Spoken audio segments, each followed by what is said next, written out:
3 bateri 12 volt, ada switch. Ini adalah voltage sensor, Node MCU V3, baseboard Node MCU, relay module. Seterusnya kita ada buzzer dan ada solenoid. Sekali kita ada sensor. Hello, nama saya Yashwin. Saya akan terangkan tentang work procedure untuk smart lock door. Pertamanya, kita guna bateri sebagai power supply untuk litar tersebut. So, kita guna 3 keping bateri 7 volt dan power akan supply ke Node MCU dan seluruh litar. Seterusnya, Node MCU ni tersimpannya data, kod atau program bagi smart lock system ini yang akan memberi signal pada door lock, door sensor dan blink apps. Seterusnya, seperti yang kita lihat, terdapat juga door sensor dan solenoid pada smart lock dan ianya akan memberi signal pada Node MCU. Seterusnya, kita menggunakan aplikasi Blink untuk berkomunikasi bersama Node MCU. Kita boleh menekan button on pada Blink apps untuk membuka solenoid dan button off untuk menutup solenoid.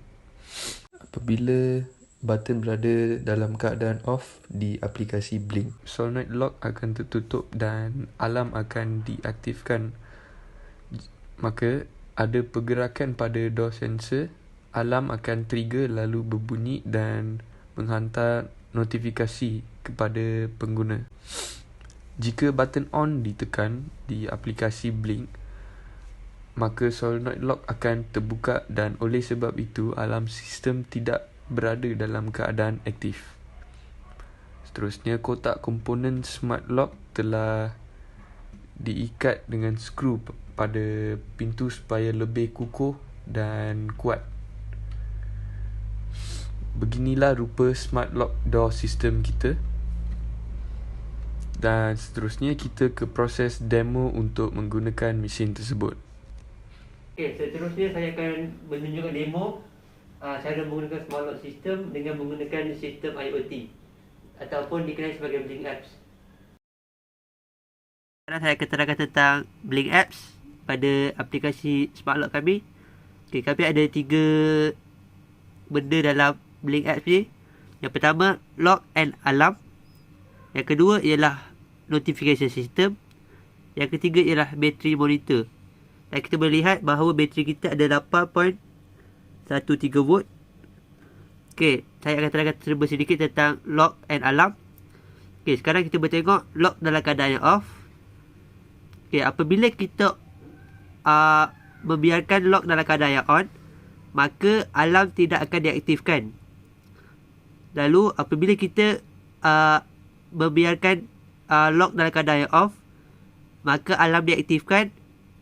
Lalu apabila pintu dibuka tanpa pengetahuan, akan mendapat notifikasi daripada notification system.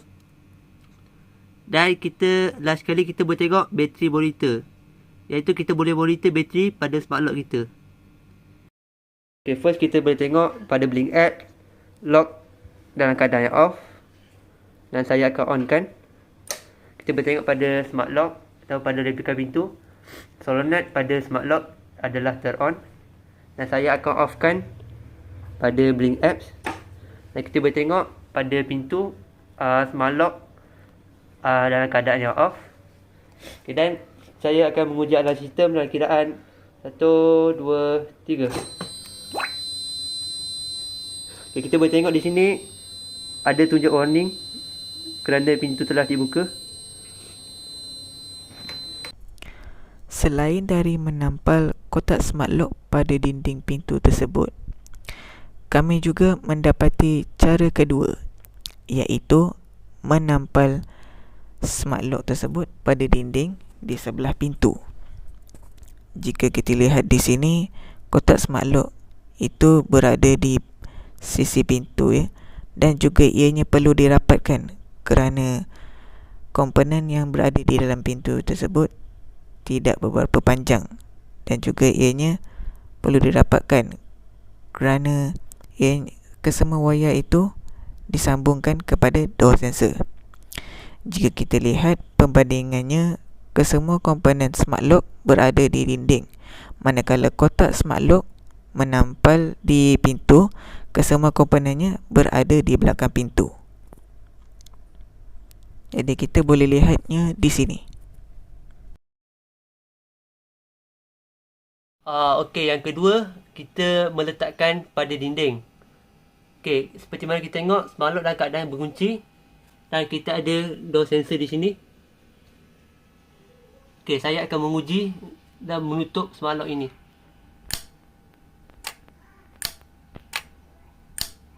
Kita boleh tengok smart lock berfungsi dengan baik, on off berfungsi dengan baik.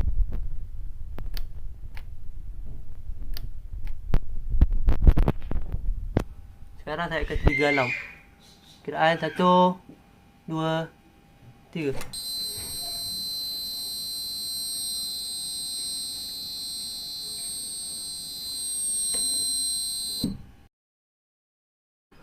Okey, kita menguji. Okey, dan kita menguji alarm sistem dalam kiraan 1, 2, 3.